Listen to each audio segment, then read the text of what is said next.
우리가 이번 세일의 집중 새벽 기도의 기간 가운데 전체적으로 건강한 영성, 성숙한 성도라고 하는 주제를 가지고 말씀을 살펴보고 있습니다. 건강한 영성이라고 하는 이 영성의 부분에서 우리는 위로 하나님을 향한 수직적인 영성과 아래로 우리의 주변의 사람들과의 관계 속에서 형성될 수 있는 수평적 영성, 이렇게 두 가지로 크게 나누어서 영성을 생각을 해볼 수가 있는데요. 오늘은 재물이라고 하는 그 영역에 있어서 이런 수직적 영성과 수평적 영성을 어떻게 갖춰야 하겠는가 하는 부분을 한 가지만 같이 묵상을 해 보기를 원합니다. 재물, 돈이라고 하는 것은 동서고금을 막론하고 이것만 있으면 돼라는 생각을 하게 해줄 만큼 우리 인생의 지배적인 요소라 할 수가 있겠습니다. 아무리 부인을 하려고 해도 현실적으로 그 돈의 위력을 무시할 수가 없는 시대를 우리가 살고 있습니다. 그것은 솔로몬이 살고 있던 그 당시나 지금이나 그렇게 큰 차이가 없습니다. 이 땅을 사는 동안에 재물이라고 하는 것, 물질이라고 하는 것이 얼마만큼 큰 힘을 가지고 있느냐 하는 것은 모두가 알고 있는 바입니다. 그런 면에서 이 돈, 물질이라고 하는 것이 과연 우리의 영성에 어떤 영향을 미치는가, 또 어떻게 영향을 미치도록 해야 하느냐 하는 부분을 오늘 말씀에서 같이 생각해 보려고 하는데 16절과 17절 이 두 절의 말씀입니다. 먼저 16절을 보시면 가산이 적어도 여호와를 경외하는 것이 크게 부하고 번뇌하는 것보다 나으니라 해서 이 물질과 우리의 수직적 영성, 하나님 앞에서 우리가 어떠한 영성을 가져야 되느냐 하는 이 부분을 이제 생각하게 해주는 말씀인데요. 가산이 적어도 돈이 별로 없어도 여호와를 경외한다면 그것이 돈이 아주 많고 그것으로 인해서 고민이 많게 사는 것보다 훨씬 나은 것이다. 이렇게 말을 하고 있는 것입니다. 수평적 영성에 있어서 17절을 보시면 채소를 먹으며 서로 사랑하는 것이 살진 소를 먹으며 서로 미워하는 것보다 나으니라. 채소와 살진 소는 가난과 부를 상징적으로 표현하고 있는 것이죠. 가난하지만 서로 사랑하는 것이 부자이면서도 서로 미워하는 것보다 훨씬 나은 것이다 라고 하면서 우리의 이 수평적 영성의 이제 또 모습을 무엇이 중요하냐라고 하는 것을 알려주고 있습니다. 자, 이런 말씀을 우리가 볼 때에 우리가 이렇게 쉽게 이제 단순히 생각을 해서는 안 됩니다. 예를 들어서 돈이 별로 없으면, 가난하면 자동적으로 여호와를 경외하게 되어 있고, 돈이 많으면 자동적으로 고민이 많아진다, 이런 말을 하는 것은 아닙니다. 가난하면 형제간에, 공동체 안에서 서로 사랑하게 되고, 돈이 많으면 공동체 안에서 서로 미워하게 된다. 이러한 이제 단순한 이야기가 아닙니다. 가난해도 여호와를 경외하지 않는 사람이 있고요. 부한 자임에도 여호와를 경외하는 자가 있습니다. 부하지만 고민이 많기만 하는 것은 아닙니다. 때로는 행복하게 사는 모습도 볼 수가 있습니다. 가난하면서도 형제간에 계속 싸우는 그런 집안 있습니다. 돈이 많지만 전혀 싸우지 않고 우애 깊은 형제를 자랑하는 그러한 집안도 없지 않습니다. 그렇기 때문에 가난하면 하나님을 잘 경외하고 형제간 서로 사랑하는 것이 자동으로 되어지는 것은 아니고, 부한다 하여서 언제나 번뇌가 많아지고 고민이 많아지고 또 형제간에 다투기만 한다 하는 것은 이제 아닙니다. 자, 그렇다고 한다면 우리에게 있어서 이 건강한 영성이라고 하는 것은 과연 무엇이냐?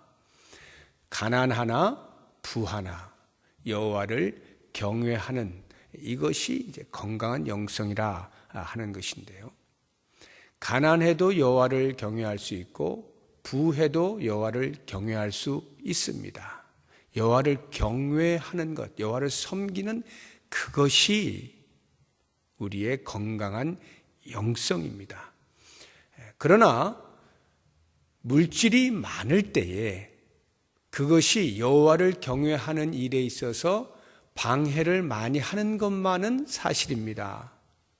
그러니까 물질이 많음에도 불구하고 여호와를 잘 섬긴다면 그 사람은 훌륭한 영성을 가지고 있다라고 보게 됩니다. 물질이 그만큼 하나님을 바라보는 우리의 시야를 잘 가리고 있는 것입니다. 그래서 현자들은 가능하면 소유욕을 없애려고 애를 많이 쓴 거죠. 그것으로 인하여서 봐야 할 것을 보지 못하는 경우가 너무도 많이 있기 때문에 소유욕을 가능하면 절제하고 없애려고 이렇게 많이 애를 쓰고 진리를 추구하고 위를 바라보고 하는 것인데요. 이것은 단순히 이 땅에서의 현자들, 어떤 철학적 사고뿐만이 아니라 위로 하나님을 섬기는 우리 성도들에게 있어서도 역시 마찬가지입니다. 이 땅의 물질에 우리가 마음이 빼앗기기 시작하면 하나님을 섬기고 있음에도 불구하고 하나님이 차선으로 밀려나는 경우가 대부분입니다. 여호와를 경외하는 것은 우리의 물질에 앞서지 못하는, 어쩌면 때로는 그저 내 마음의 안위와 내 삶의 어떤 두려운 부분을 지켜주는 차원에서의, 마치 샤머니즘에서의 어떤 미신적 행위, 부적을 가지고 다니는 것과 같은 그러한 것으로 전락을 할 수도 있는 것입니다. 그런 면에서 이 물질에 대한 우리의 영성은 매우 조심스러운 것입니다. 예수님께서도 하나님과 재물, 이 두 가지를, 이 두 주인을 동시에 섬길 수 없다라고 말씀을 하시면서 재물을, 보물을 하늘에 쌓아두라 하지 않습니까? 이와 같은 말은요, 부자이면서도 하나님을 경외하는 길이 있는 것을 우리에게 알려주는데요. 그것은 돈 그 자체, 재물 자체를 목적하지 않는 것입니다. 그러니까 돈을 모으는 것을 목적하지 않고, 있는 돈을 지키는 것을 목적하지 않고, 있는 것에서 더 모으는 것을 목적하지 않고, 여호와를 경외하는 것을 최고의 목적으로 알고 여호와를 섬기는 일에 집중을 하면, 설령 그 사람이 열심히 일을 해서 돈이 들어온다 할지라도, 또는 그 돈을 잘 지켜낸다 할지라도 거기에서 전혀 새로운 삶이 나타나게 되는 겁니다. 그것은 이 돈을 흘려보내는 겁니다. 자연스럽게 흘려보내는 거예요. 돈을 목적하지 않는 사람은 그 돈을 움켜쥐려고 하지 않습니다. 그러니까 움켜쥐려는 순간 이미 그 돈이, 재물이 우리의 목적이 되어서 하나님을 바라보는 우리의 이 시선을 가로막는 것이고 우리의 눈동자를 흐리게 만드는 것입니다.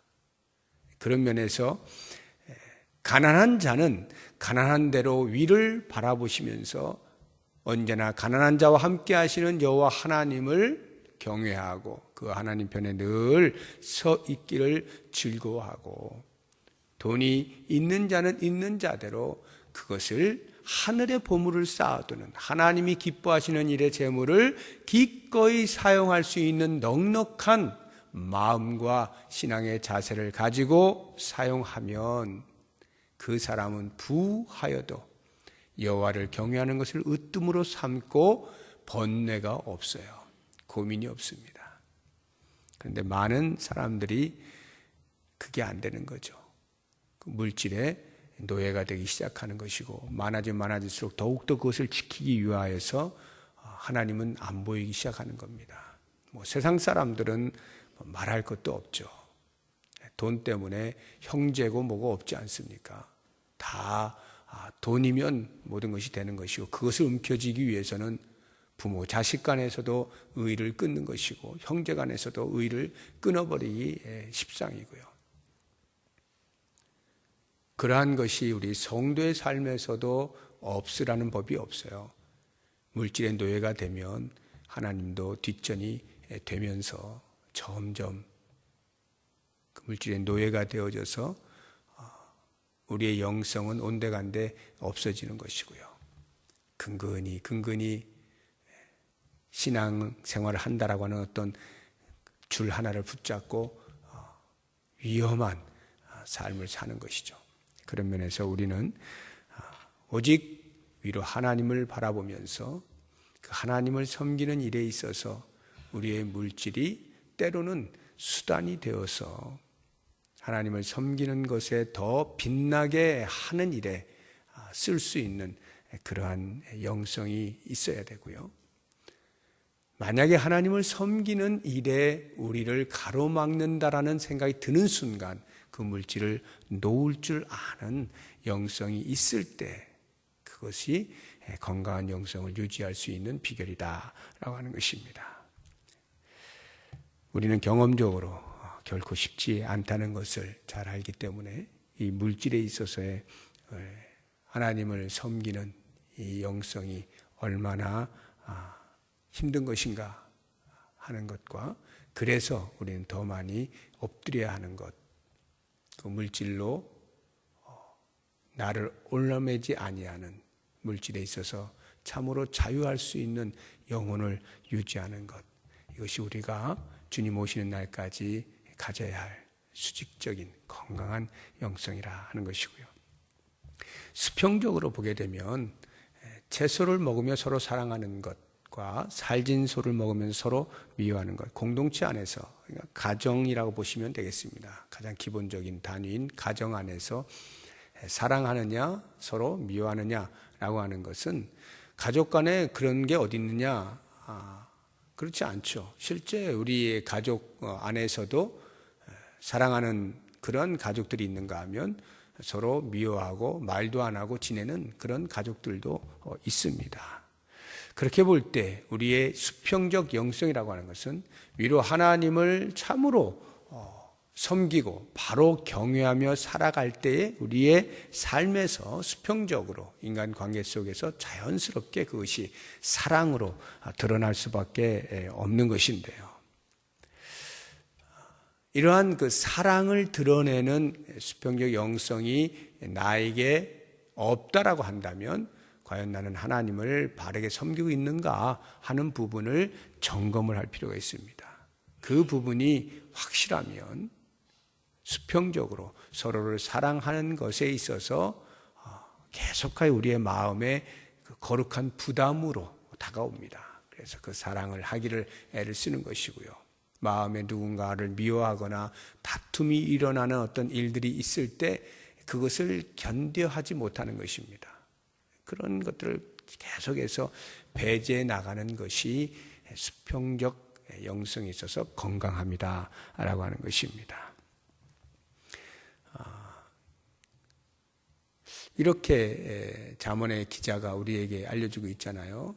여호와여 저로 너무 가난하게도 마옵시고 너무 부하게도 마옵소서. 너무 가난해서 하나님의 이름을 욕되게 하는 도둑질을 한다든가 생존을 위해서 신앙을 팔아먹는 그러한 비굴한 행위를 하는 일이 없기 위하여 너무 가난하지 않게 해주시고 부하여서 하나님 없어도 나는 얼마든지 살 수 있어 라고 하는 교만함을 갖지 않게 해달라는 기도를 하고 있지 않습니까? 이러한 그 아굴의 기도를 우리가 들어볼 때 이 물질에 있어서의 우리의 영성이 어떠해야 할 것임에 대하여서 깊은 생각을 하게 해주는 것입니다. 물질 때문에 비굴해지지 않으면서 그 물질 때문에 교만해지지 않는 하나님을 섬기는 그 섬김의 모습이 내 사랑하는 형제 자매들을 사랑하는 것으로 드러나는 거기에서 족한 줄 알고 살아갈 수 있는 삶이라면 그것이 곧 건강한 영성이다 하는 것이죠. 오늘 말씀을 생각하면서 내 삶에 위로 하나님을 나는 어떻게 섬기고 있는가 하는 부분을 물질과 관계해서 깊이 묵상해 보시고 또 우리의 주변에서 한 가정 안에서 또 우리 교회 공동체 안에서 과연 우리는 어떻게 서로 사랑하며 살아가고 있는가 하는 부분을 깊이 묵상하시면서 기도의 제목으로 삼을 수 있는 시간이 되시기를 바랍니다. 기도하겠습니다.